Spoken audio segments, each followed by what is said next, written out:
예수님이 공생애를 시작하시고 난 이후부터 한가하게 지내셨던 적이 없는 것 같아요. 이 사복음서를 보면 늘 바쁘게 지나셨습니다. 복음을 전하고 병자를 고치면서 그 소문이 꼬리에 꼬리를 물었어요. 그러니까 예수님이 가는 곳마다 병자들이 모여든 거예요. 때론 밤늦게까지 병자를 치료하신 일도 있었던 것 같고요. 그럼 5천 명을 먹였었던 이 사건 오병이어 사람들을 일부러 모은 게 아니에요. 마가복음에 보면 예수님이 너무 바쁘고 피곤하셔서 이 제자들에게 이제 좀 사람들을 좀 피해서 쉬자 이러고 이제 사람들이 없는 들판으로 가신 거예요. 쉬러 가셨는데 모은 게 아니죠. 쉬러가 피한 거죠. 도망간 거죠. 어떻게 보면 사람들을 피해서 도망갔는데 그 사람들이 예수님이 배 타고 가는 걸 보고 따라가서 5천 명이 모인 거예요. 그러니까 얼마나 이렇게 예수님이 바쁘게 사셨냐는 거예요. 피곤하게 사셨냐는 거예요. 시간이 흐를수록 예수님은요, 그 사역을 혼자 감당하기가 너무 벅찬 상태가 됐습니다. 이때 예수님이 느끼셨던 마음이 뭐겠어요? 사람이 없다는 거죠. 함께 할 사람이 없는. 너무 많은 사람들이 도움이 필요한데 복음을 전해야 되고 병자를 고쳐야 되고 이 하나님 나라를 선포해야 되는데 혼자 하기가 너무 벅차잖아요. 그래서 함께 할 사람이 없다는 거예요. 예수님의 이런 마음이 가장 잘 표현된 구절이 마태복음 9장 35절에서 38절입니다. 우리 같이 한번 읽어볼까요? 왜 안 뜨나요? 네, 같이 한번 읽어봅시다. 시작. 예수께서 모든 도시와 마을에 두루 다니사 그들의 회당에서 가르치시며 천국 복음을 전파하시며 모든 병과 모든 약한 것을 고치시니라. 무리를 보시고 불쌍히 여기시니 이는 그들이 목자 없는 양과 같이 고생하며 기진함이라. 이에 제자들에게 이르시되 추수할 것은 많되 일꾼은 적으니 그러므로 추수하는 주인에게 청하여 추수한 일꾼을 보내주소서 하라 하시니라. 예수님이 가는 곳마다 병든 사람이 보이잖아요. 영적으로 병든 사람이 보이고 육적으로 병든 사람이 보입니다. 그래서 힘이 닿는 대로 복음을 선포하고 병자들을 고쳤는데 혼자 하기가 너무 부족한 거죠. 그래서 뭐라고 이야기합니까? 주인에게 청하여 추수할 일꾼을 보내주소서 하라. 사람이 너무 많다는 거예요. 고쳐야 될 사람이 너무 많은데 일할 사람이 없다라는 거예요. 예수님이 12제자를 부르시고 훈련시키신 근본적인 이유가 바로 여기 있습니다. 추수할 건 너무 많은데 추수할 일꾼이 없으니까. 그래서 추수할 일꾼을 훈련을 시킨 거죠. 그래서 13절에 보면 이렇게 이야기해요. 같이 한번 읽어볼까요? 시작. 또 산에 오르사 자기가 원하는 자들을 부르시니 나온지라. 자, 예수님이 제자를 선택하시는데 기준이 지식, 학벌, 능력, 출신 이렇게 따라서 줄을 쫙 세워서 뽑은 게 아니라는 거예요. 어떤 사람 불렀다고요? 원하는 자들을 불렀다 이렇게 이야기를 해요. 그럼 예수님이 원하는 사람들은 어떤 사람이에요? 앞에서 보면 알겠지만 예수님의 마음을 가진 사람, 이 고쳐야 되고 복음 전해야 되고 영적으로 육적으로 문제 있는 사람이 수두룩한데 그 일을 하기 위해서는 뭐가 필요하겠어요? 예수님의 마음이 필요한 거잖아요. 예수님의 눈으로 함께 볼 수 있는 사람들이 필요한 거잖아요. 사람들을 겉모습으로 보는 게 아니라 목자 없는 양같이 방황하는 모습이 보이는 그 사람, 영적으로 문제가 있는, 영적으로 지친 그 모습이 보이는 그 사람, 그 사람들을 예수님이 부르셨다는 거예요. 자, 물론 제자들에게 처음부터 이런 눈은 없었어요. 여전히 세상의 성공과 부와 명예가 부러워했던 사람들이, 명예를 부러워했던 사람들이 누구냐면 제자들이에요. 그래서 예수님이 3년 데리고 다녔는데도 뭐라 그래요? 왕이 될 때 예수님 저는 오른편, 저는 왼편 앉혀주십시오. 자리 다툼했잖아요. 여전히 세상의 눈으로 보고 있는 거예요. 야고보와 요한은요, 어머니까지 동원해서 이 자리 경쟁에 뛰어들었습니다. 치맛바람을 일으켰잖아요. 요한과 야고보의 어머니가 찾아와서 예수님께 내 아들을 예수님이 왕이 되시면 좋은 자리에 앉혀달라 이러잖아요. 문제가 생기면요 두려워하고 도망쳤습니다. 이게 제자들의 모습이에요. 예수님의 부활을 믿지도 못하고 예수님이 죽으시고 나니까 옛날로 되돌아가 버렸습니다. 여전히 육신의 눈으로 보고 육신의 생각에 사로잡혀 있었던 사람이 제자들이에요. 그런데 이 제자들 속에 마음에 복음이 심겨지고 성령님이 임하니까 달라지기 시작했다는 거예요. 복음이 깨달아지고 성령님이 임하니까 그때부터 뭐냐면 보는 게 달라지기 시작했습니다. 생각하는 게 달라졌어요. 가치관이 달라졌습니다. 여러분, 여기서 중요한 게 이거예요. 우리가 예수님을 믿고 구원 얻고 복음의 능력으로 산다라는 건 뭐냐면 열심히 사는 게 아닙니다. 내 눈과 마음과 가치관이 달라져야 되는 거예요. 그때부터 복음의 역사가 일어납니다. 여러분, 요즘 성경적 복음을 듣고 눈이 많이 달라졌다, 생각이 많이 달라졌다, 막 이렇게 하는 분들이 많이 있더라고요. 너무너무 좋은 거죠. 그때부터 설교가 다르게 들리고요. 그때부터 기도가 달라져요. 그때부터 믿음이 뭔지가 바로 보이기 시작하는 거예요. 여러분, 복음의 능력은요, 우리 늘 이거 강조했잖아요. 예수님의 이름은 능력이 있으니까 예수님의 이름으로 기도하면 다 된다, 이걸 강조를 했거든요. 여러분, 복음의 능력은 무조건 예수님 이름 부른다고 능력이 나타나는 게 아닙니다. 이건요, 예수님의 이름을 주술적으로 사용하는 거예요. 그냥 문제가 있으니까 예수 이름, 힘드니까 예수 이름. 물론 예수님 이름을 부르면 좋죠. 자, 그런데요, 이런 신앙들이 너무 많아요. 주술적인 신앙. 그러니까 예수님의 이름은 부르는데 형태는 다 주술적이에요. 여러분, 그래서 무조건 오래 기도해야 된다고 생각을 해요. 기도하는 김에 한 5시간 기도해버리면 문제가 확 해결될 거야, 이렇게 생각을 해요. 방언으로 오래 기도하면 문제가 해결된다고 생각해요. 3시간 정도 방언으로 그냥 쫙 해버리면 그냥 문제를 다 뚫어버린다, 이런 표현 많이 쓰잖아요. 그냥 이 어려운 문제는 한국말로 기도해서 안 뚫린다는 거예요. 방언으로 한 5시간 기도해버리면 뚫린다는 거예요. 그러면서 유튜브에 보면요, 보지 마세요.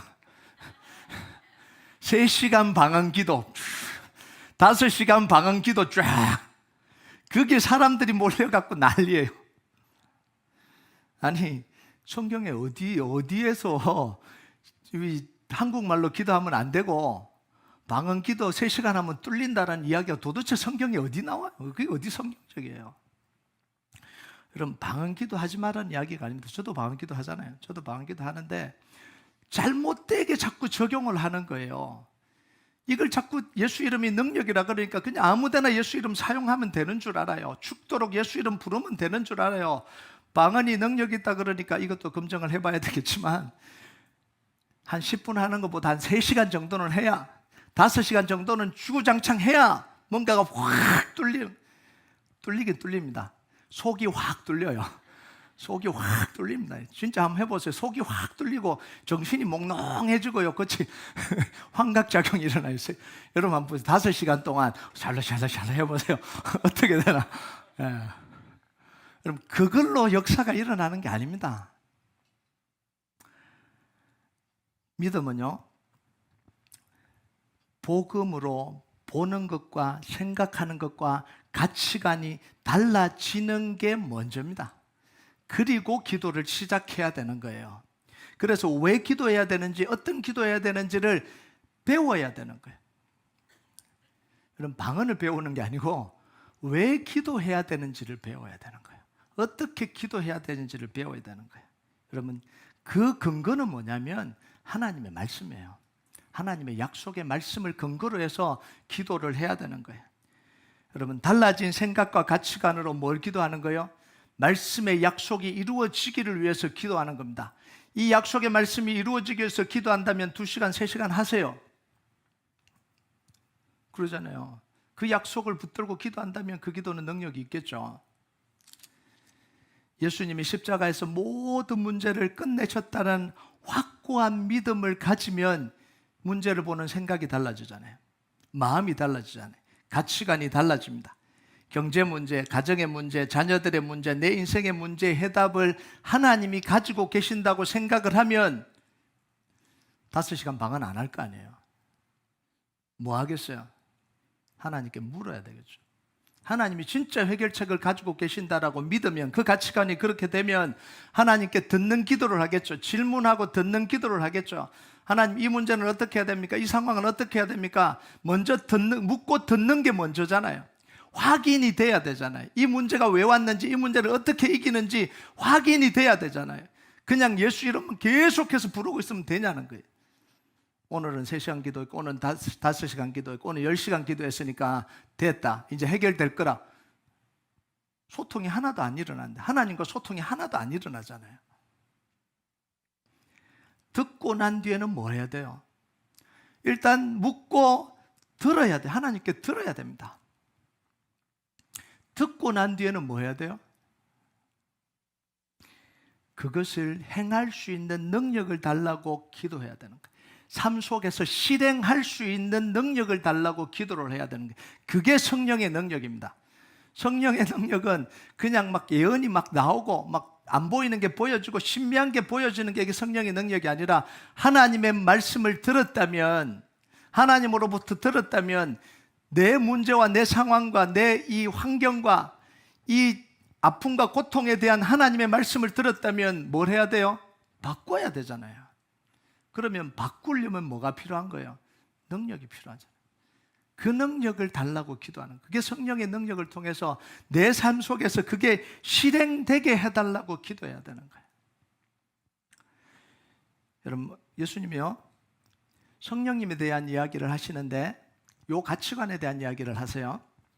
성령님이 오시면 모든 것을 깨닫게 하시고 진리 가운데로 인도해 주시겠다, 이렇게 이야기를 합니다. 그러면서 결론적으로 한 이야기가 요한복음 14장 26절에서 27절이에요. 같이 한번 읽어볼까요? 시작.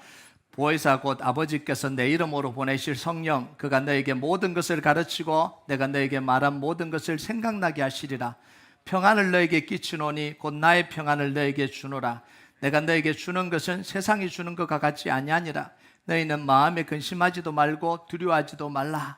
자, 보혜사 성령님이 오시면 모든 것을 가르치고 생각나게 하실 거다. 내가 말한 거 생각나게 하실 거다. 예수님이 약속해 준 거 생각나게 하실 거다. 그러면 뭐가 찾아온다고요? 평안이 찾아온다는 거예요. 그게 뭐예요? 가치관이 변화된다는 이야기예요. 여러분, 예수님이 주시는 평안은 뭐하고 다르다고요? 세상이 주는 것과는 다르다, 이렇게 이야기를 합니다. 자, 그러면 세상이 주는 평안이 있다는 거예요? 없다는 거예요? 자, 평안을 주는데 내가 주는 평안은 세상이 주는 것과 다르다 이러면 세상이 주는 평안이 있는 거예요? 없는 거예요? 있다는 이야기입니다. 그 세상이 주는 평안이 뭐죠? 돈이고 성공이고 인기고 자리입니다. 돈 있으면 편안하잖아요.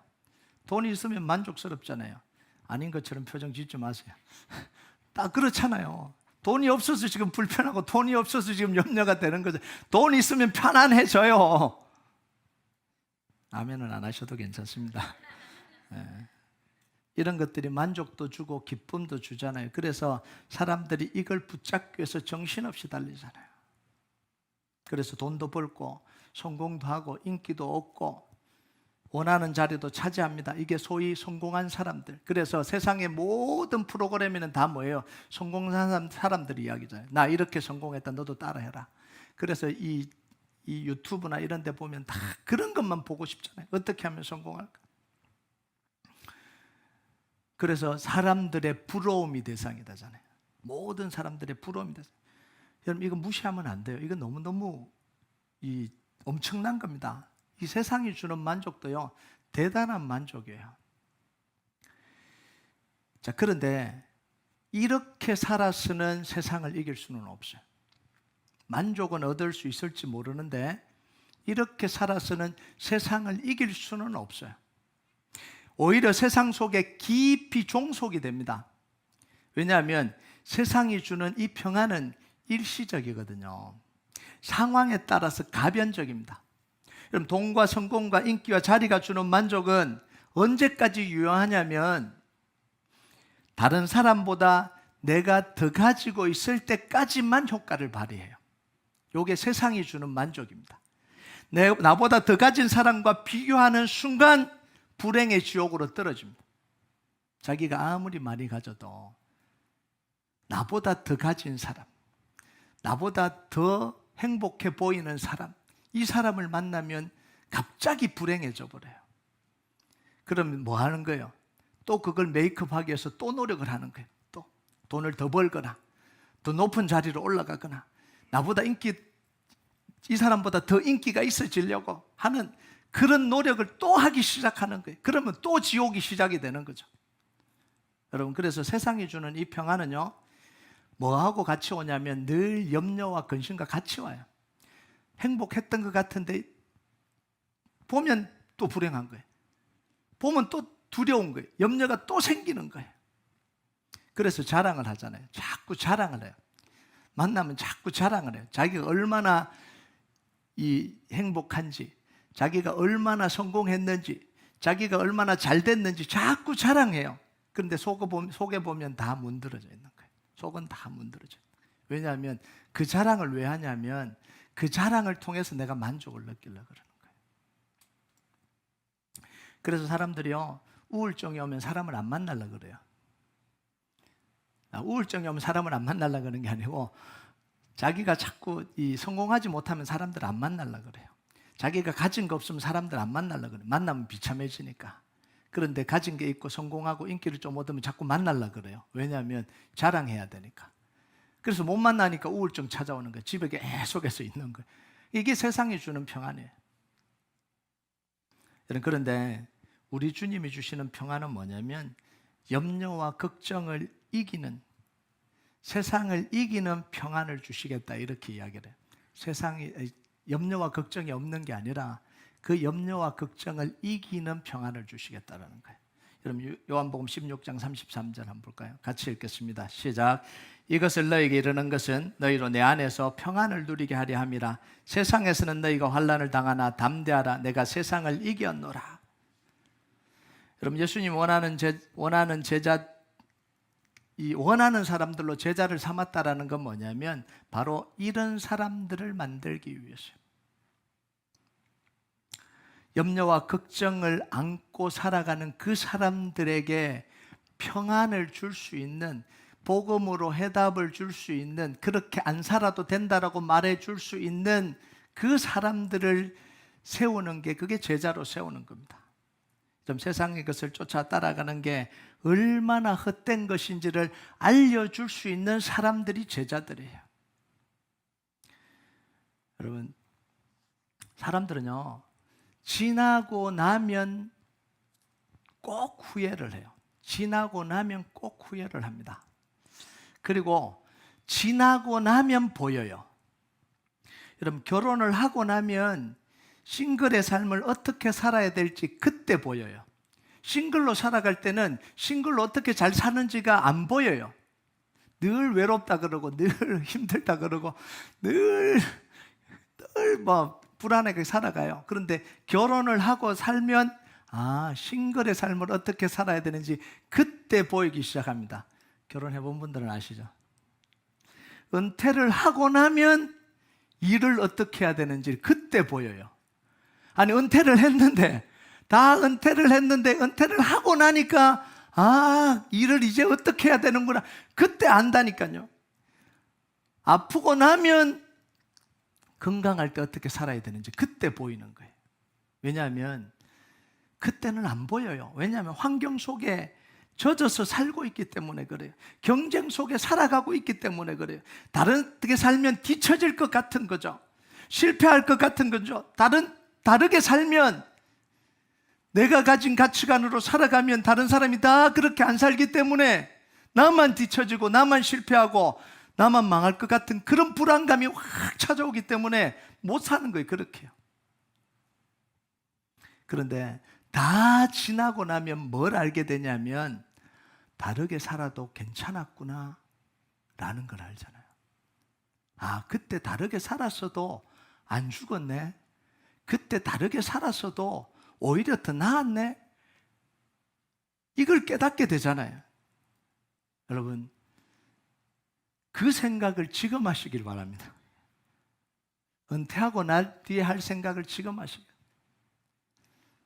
결혼하고 난 뒤에 할 생각을 싱글 때 하시라고요. 아프고 난 뒤에 할 생각을 지금 하라고요. 괜찮아요. 다르게 살아도 괜찮습니다. 세상과 다르게 살아도 괜찮아요. 인기를 얻고 성공하고 돈을 벌고 다 하기 위해서 사람들의 칭찬을 얻고 다 가는 그 방향으로 같이 안 따라가도 괜찮습니다. 아멘 하세요? 또 안 하시잖아요. 저건 여러분에게 하는 게 아니고 저한테 하는 이야기예요. 매일 저한테 이야기합니다. 야, 김기보, 너 안 따라가도 돼. 그냥 말씀대로 가면 돼. 이 말을 저한테 계속해요. 이 메시지는 저한테 하는 거예요. 여러분 보고 그렇게 돈 벌지 마라, 성공하지 말라 이런 이야기가 아니에요. 안 따라가도 됩니다. 충분해요. 그 진리를 누가 가르쳐 주냐면 말씀이 가르쳐 줘요. 우리 그리스도인들은요, 이 땅을 살아가면서 그래서 어디를 보고 살아요? 하나님 나라를 보고 살잖아요. 여러분, 스데반의 죽는 모습을 보면요, 그게 보여요. 스데반이 죽는 모습을 보면 그게 보입니다. 여러분 한번 볼까요? 사도행전 7장 55절 56절 같이 읽겠습니다. 시작.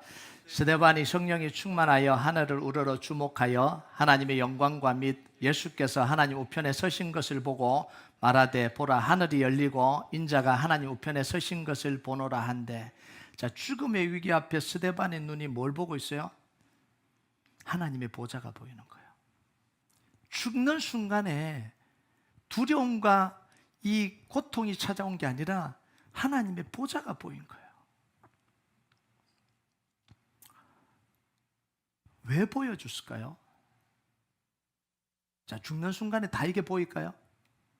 그럼 아무도 두려워하지 않겠죠. 돌로 치려고 하는데 스데반이 눈이 열렸습니다. 그러면서 하나님과 하나님의 보좌가 보여요. 그러니까 두려움이 없는 거예요. 영광이 보이는 거예요. 그냥 기도했기 때문에 스데반이 하나님의 영광을 보여주십시오 이렇게 기도했기 때문에 다 보여주는 거예요. 제가 볼 때 있는 거예요. 복음과 말씀으로 자기 생각과 가치감을 삼고 살아왔던, 그래서 죽음의 이 순간까지 찾아온 이 스데반에게 주신 하나님의 은혜입니다. 왜 돈을 맞아요? 스데반이 믿음과 복음으로 살아온 결과가 돌에 맞는 자리잖아요. 그러니까 그 순간에 하나님이 스데반에게 보여주신 은혜잖아요. 그냥 내 마음대로 살다가 내 멋대로 살다가 하나님 지금 보여주셔야 됩니다, 보여주세요 하고 짠 보여준 게 아니라는 거예요. 우리는 늘 뭘 바라고 살아가냐면 기적을 바라고 살아가요. 기적을. 내 마음대로 살다가 기도 한번 하면 기적이 팡 터지고, 내 마음대로 살아가다가 문제가 다 찾아오고, 자녀들에게 문제가 다 찾아오고, 인생에 문제가 다 찾아오고, 기도 한번 하면 또 문제가 하면 빵 해결되고, 이렇게 살기를 원하잖아요. 그런데 그런 일은 안 일어나요. 해봤잖아요. 안 일어나요. 여러분, 삶의 모습도요, 내가 살아온 결과고요, 믿음의 모습도 내가 살아온 결과입니다. 이건 변치 않는 사실입니다. 우리가 자꾸 하나님이 은혜 강조하다 보니까 그냥 내 마음대로 살아도 하나님 은혜 주신다라고 생각하는데요, 아니에요. 믿음은요, 철저하게 심은 대로 거두게 하셨던 게 그게 믿음입니다. 심은 대로 거두는 게 믿음의 원리예요. 그래서 삶의 모습도 내가 살아온 삶의 결과고요, 믿음의 모습도 내가 믿음으로 살아온 삶의 결과예요. 여러분, 과정이 없는 결과가 있을 수가 있나요? 없는 거예요. 여러분, 사울왕은요, 하나님의 부르심을 받았는데 전혀 믿음으로 살지 않았습니다. 마지막 이 전쟁이 일어나고요, 죽음의 공포가 찾아올 때 사울이 기도하잖아요. 하나님 도와주세요. 하나님 어떻게 해야 돼요? 전쟁에 나가야 되는데 어떻게 해야 돼요? 그렇게 하나님이 나타나서 쫙 은혜를 베풀어 주신 게 아니잖아요. 하나님 침묵하시잖아요. 살아온 삶의 결과예요. 그러니까 이 사울왕은 어디로 가요? 접신한 여에게 가버리잖아요. 살아온 결과예요. 삶에 살아온 결과대로 선택을 하는 거예요.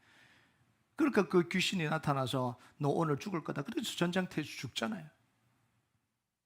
여러분, 다윗은요, 어디로 가든지 이기게 하셨잖아요. 이게 한번 기도해서 하나님이 어디로 가든지 이기게 하신 그런 축복을 주신 게 아니에요. 열심히 기도해서 어디로 가든지 이기게 하시는 축복을 따낸 게 아니라고요. 매번 하나님께 묻고 기도하고, 하나님이 가라 그러면 가고, 가지 말라고 하면 안 가고, 이 반복의 결과가 뭐예요? 하나님이 다윗이 어디로 가든지 이기게 해주시는 거예요. 여러분, 하나님의 축복은 내가 한번 뜨겁게 기도한다고 같이 선물처럼 내려오는 게 아니라는 거예요. 잘못 교육을 시켜놓은 거예요. 한국 교회가 잘못 교육을 시켜놓으니까 신앙생활을 엉망으로 하게 만드는 거예요. 여러분, 시편 18편 28절 29절 한번 볼까요? 같이 읽겠습니다. 시작. 주께서 나의 등불을 켜시며 여호와 내 하나님이 내 흑암을 밝히시리다. 내가 주를 의뢰하고 적군을 향해 달리며 내 하나님을 의지하고 담을 뛰어넘나이다. 이게 다윗의 고백이에요. 어디로 가든지 이기게 하신다. 그러니까 그냥 전쟁을 할 때마다 그냥 다 이겼다고 생각하는데 이 다윗이 뭐라고 고백해요? 주께서 나의 등불을 켜주셨다. 내 눈을 밝혀주시고 인도해 주시고 말씀을 주셨다는 거예요. 그러니까 하나님이 내 흑암을, 이 어두움과 고통과 이걸 하나님께서 밝혀주실 거라는 거예요. 그러면서 내가 주님을 의뢰하고 적군을 향해서 달리고 그 위험과 어려움을 향해서 내가 뛰어든다라는 거예요. 그리고 내 하나님을 의지하고 적군의 담장을 뛰어넘었다는 거예요. 그럴 때 하나님이 다윗으로 하여금 어디로 가든지 이기게 해주셨다는 거예요. 여러분, 믿음의 역사는요, 간절히 기도해서, 예수님의 이름이 능력이기 때문에 간절히 기도해서 기적을 만들어내는 게 아니에요. 복음으로 내 생각과 내 마음과 내 가치관이 달라져야 됩니다. 여기서부터 시작을 해야 되는 거예요. 여러분, 생각과 가치관이 안 바뀌면 기도 응답 받기 참 힘들어요. 내 생각과 가치관이 안 바뀌면 기도하기도 힘들고 기도 응답 받기도 힘들어요. 그래서요, 이 기도의 승패는 어디서 나냐면 1시간 기도한 뒤에 나는 게 아니라 시작할 때 기도의 승패가 나요. 복음으로 내 가치관, 내 마음, 내 생각을 딱 정하고 기도하기 시작하면 기도 응답은 받게 돼 있어요. 왜냐하면 이미 하나님이 약속하셨기 때문에, 이미 십자가에서 이루어 놓으셨기 때문에. 그런데 그것 하나도 없이 그냥 늘 불평하는 마음으로, 늘 두려운 마음으로, 염려하는 마음으로, 걱정하는 마음으로 안 될 거야 이러면서 예수 이름 부르면 된다 그러니까 예수 이름 5시간 부른다고 안 된다라는 이야기예요. 예수님이 제자들을 불러서 가르친 게 뭐냐면 이거예요. 여러분 14절과 15절 한번 볼까요? 같이 읽겠습니다. 시작. 이에 12를 세우셨으니 이는 자기와 함께 있게 하시고 또 보내사 전도도 하며 귀신을 내쫓는 권능도 가지게 하려 함이러라. 자, 함께 하셔서 계속해서 이걸 가르치시는 거예요. 그러면서 전도를 하게 하시고 말씀을 가르치시고 복음을 능력을 깨닫게 해주시고 그러면서 마지막에 주신 게 뭐예요? 귀신을 내쫓는 권능을 주셨다, 이렇게 이야기를 합니다. 여러분, 왜 귀신을 내쫓는 권능을 주셨을까요? 전도를 할 때 귀신에게 눌려있는 사람들을 풀어줘야 되니까. 귀신을 내쫓는 능력을 주술처럼 사용하라고 주신 게 아니라 복음과 말씀을 위해서 필요하니까 그 능력도 주셨다라는 거예요. 그냥 복음 전해서 받아들여서 영접하는 사람도 있지만 귀신에게 사로잡혀 있는 사람도 있잖아요. 그 사람들에게는 뭘 권능을 줘야 돼요? 귀신을 내쫓는 권능을 주셔야 되잖아요. 예수 이름으로. 그래서 주신 거예요. 그런데 우리는 뭐 하냐면 기도를 해서 온갖 능력을 다 얻으려고 그래요. 하나님, 내가 기도할 때 신유의 능력도 주시고 치료의 능력도 주시고 예언의 능력도 주시고 통역하는 은사도 다 주시고 사모하고 간구하라 그러니까 다 걷어드립니다. 왜 그렇게 기도하냐 물으면 없는 것보다 있는 게 낫잖아요 이러고요. 그런데 하나도 안 사용해요. 사용하질 않잖아요. 이게 지금 우리의 모습이에요. 뭘 위해서 필요하다고요?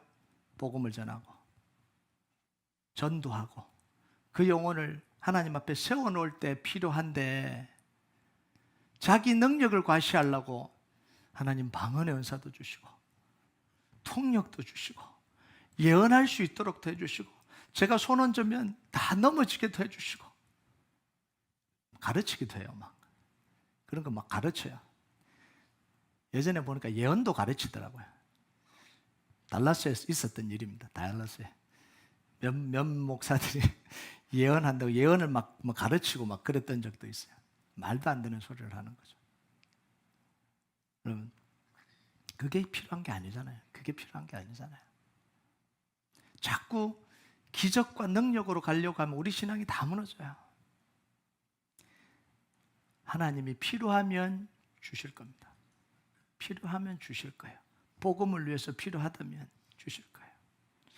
자, 한번 기도해 봤어요. 하나님, 제가 손을 얹고 기도하는 사람들은 다 병에서 낫게 해주십시오. 교회 성도들이 아픈 사람들이 많으니까 오죽했으면 제가 그렇게 기도했겠어요. 제가 기도할 때 하나님 손을 얹어주시고 하나님 대신 손을 얹어주셔서 좀 고쳐주십시오. 안 주시더라고요. 필요가 없어서 안 주시더라고요. 필요하면 주시겠죠. 필요하면. 네. 여러분, 복음과 말씀과 이 전도를 위해서 하나님이 우리에게 필요하면 하나님 은사를 주시는 거예요. 여러분, 예수님은요, 이 12명의 제자들에게만 이렇게 살라고 하신 게 아니라 예수님은 있는 모든 사람들에게 복음의 능력으로 살아가라고 이야기합니다. 말씀의 능력으로 살아라고 이야기를 해요. 여러분, 마태복음 28장 18절 20절 같이 한번 읽어볼까요? 같이 읽겠습니다. 시작. 예수께서 나와 말씀하여 이르시되 하늘과 땅의 모든 권세를 내게 주셨으니 그러므로 너희는 가서 모든 민족을 제자로 삼아 아버지와 아들과 성령의 이름으로 세례를 베풀고 내가 너희에게 분부한 모든 것을 가르쳐 지키게 하라. 볼지어다 내가 세상 끝날까지 너희와 항상 함께 있으리라 하시니라. 예수님, 우리가 이 땅에 살아갈 방향을 정확하게 말씀해 주십니다.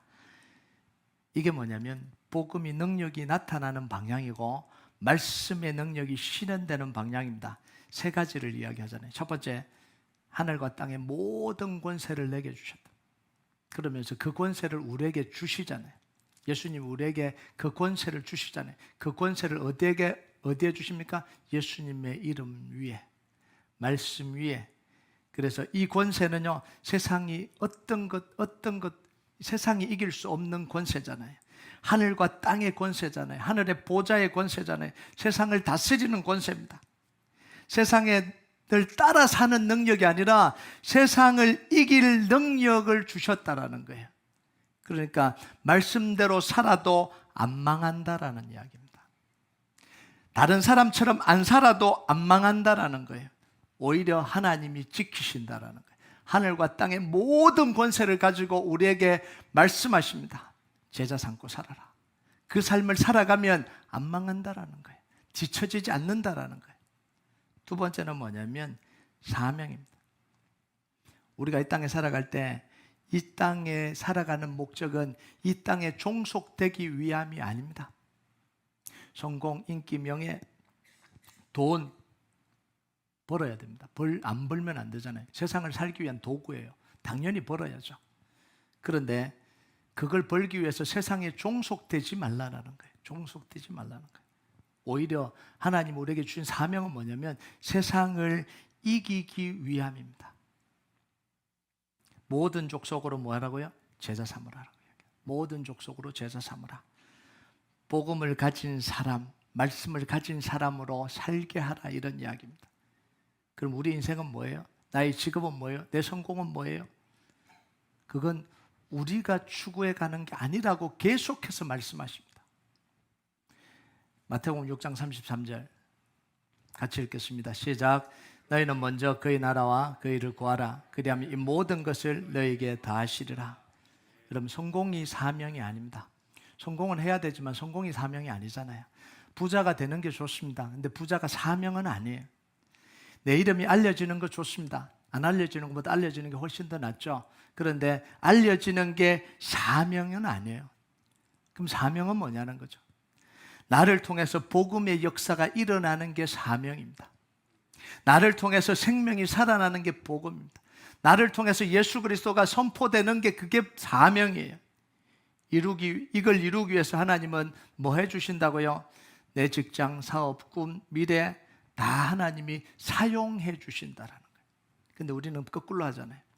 직장, 사업, 꿈, 미래를 위해서 하나님을 사용하잖아요. 이게 오늘날 기독교가 돼버렸어요. 그런데 하나님은 말씀은 다르거든요. 하나님 나라를 위해서 내가 그걸 사용하겠다라고 이야기를 하는 거예요. 그래서 하나님은요, 너무나 완벽한 모습으로 우리를 사용하실 겁니다. 그래서 안 쫓아가도 되는 거예요. 그래서 안 따라해도 되는 거예요. 여러분, 세상 살아가면요, 안 따라가면 늘 불안해요. 빨리 가는 것 같고 잘하는 것 같은데 나는 아무것도 안 한 것 같고 막 이런 생각이 계속해서 들어요. 여러분, 그때마다 여러분 속에요, 이 안심시키시기 바랍니다. 안 따라가도 돼. 안 따라가도 돼요. 그 경쟁 속으로 안 들어가도 됩니다. 하나님이 우리가 살아가야 될 방법을 주실 거예요. 살아가야 될 길을 주실 겁니다. 내가 안 가져도 하나님이 주실 거예요. 제가 어느 순간 목회를 하면서요, 든 생각이 있어요. 하나님 주신 생각인지 살아가다가 든 생각이 들었어요. 내 거 아닌 것에 탐내지 말자. 내 거 아닌 것에. 남의 것에 탐내지 말자라는 것과는 다른 의미입니다. 남의 것은 당연히 탐내면 안 되죠. 그런데 내게 아닌 게 있어요. 이게 뭐냐면 내가 막 좀 편법을 쓰고 내가 뭔가를 하면 내게 될 수 있는 거예요. 자연스럽게 내게 아니라 뭔가를 하면 내게 될 수도 있는 거. 그거 하다 보면 내가 방향을 잃어버리거든요. 그거 하다 보면 내 사명을 잃어버리거든요. 그러니까 내 거 아닌 것에 탐내지 말라는 거예요. 관심 갖지 말라는 거예요. 내 거라면 하나님이 주실 거예요. 자연스럽게 하나님이 주실 겁니다. 근데 하나님을 무시하고 하나님의 뜻도 없는데 그냥 내가 그냥 붙들고 가는 거, 그건 내 거 아니에요. 가져봐도 그게 나에게 독이지 유익이 되지 못합니다. 그래서 내 거 아닌 것에 관심 갖지 마세요. 하나님 내 거라면 하나님이 다 주실 겁니다. 그 믿음이 있으면 불안하지가 않아요. 그 믿음이 있으면 답답하지가 않아요. 그럼 세 번째가 이제 마지막 해결책인데요. 해결책이 누구예요? 예수님이에요. 모든 문제의 답은 예수님이잖아요. 십자가에서 모든 걸 이루셨잖아요. 그 믿음이 우리 속에 있어야 되는 거예요. 이 믿음이 있으면 모든 답이 어디로부터 와요? 예수님으로부터 옵니다.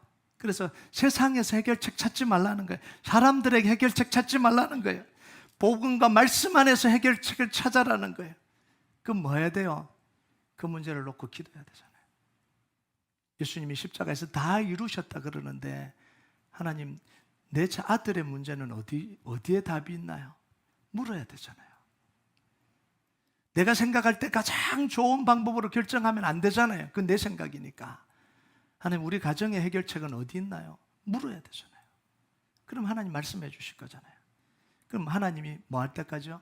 지혜를 주실 때까지, 말씀하실 때까지 기도하는 거예요. 기다리는 겁니다. 그리고 그 다음은 하나님이 주신 능력으로 실행하는 거예요. 이 세 가지가 우리의 가치관이 돼야 됩니다. 하나님 우리에게 하늘과 땅의 모든 권세를 다 주셨다는 거예요. 그리고 우리로 하여금 세상에 종속되지 않고 사명을 위해서 살아가도록 우리를 부르셨다는 거예요. 그리고 그 사명을 위해서 살아갈 때 필요한 거라면 하나님이 다 주신다는 거예요. 그리고 우리의 모든 문제의 해결은 십자가에서 이미 났기 때문에 그 해결책은 예수님께 있다라는 그 사실을 믿으면 그때부터는요, 남을 부러워하지도 않아도 되고요, 염려하지 않아도 되고요, 두려워하지 않아도 되고요, 늘 누구에게 나가면 되는 거예요? 예수님께 나가면 되는 거예요. 예수님께 나가서 예수 이름 부르고 기도하고 만나면 되는 거예요. 그게 기도입니다. 여러분, 그 기도를 가지고 10시간 하셔도 괜찮아요. 아마 못 하실 겁니다. 어떻게 10시간이 그게 가능해요? 안 되죠. 그러니까 기도는 뭐냐면 하나님과 친밀해지는 거예요. 하나님의 뜻을 듣는 거예요. 하나님 주신 능력을 얻는 겁니다. 그냥 무턱대고 막 5시간 했다, 6시간 된다 그러지 마세요. 정확하게 하나님이 그 모든 것을 다 가지고 계신 하나님, 내게 말씀해 주십시오. 하나님 말씀하시면 내가 듣겠습니다. 능력 주시면 실행하겠습니다. 그러면서 오늘도 여러분의 그 문제를요, 여러분의 사건을 다 하나님 앞에 내려놓고 하나님과 깊이 있게 만나는 시간 되시길 주님의 이름으로 축복합니다. 우리가 같이 기도하도록, 찬양하도록 하겠습니다.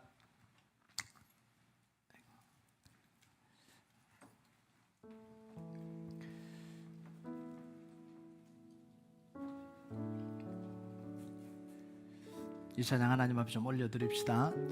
안개가 날 가리워 내 믿음 흔들리려 할 때 나 주님께 나아가네. 주님은 산 같아서 여전히 그 자리에 계셔.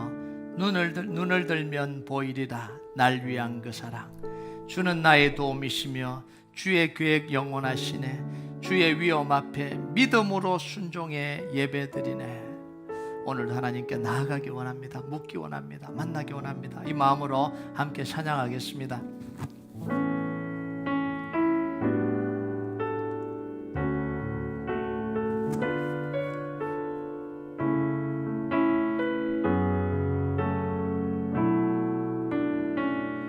안개가 날 가려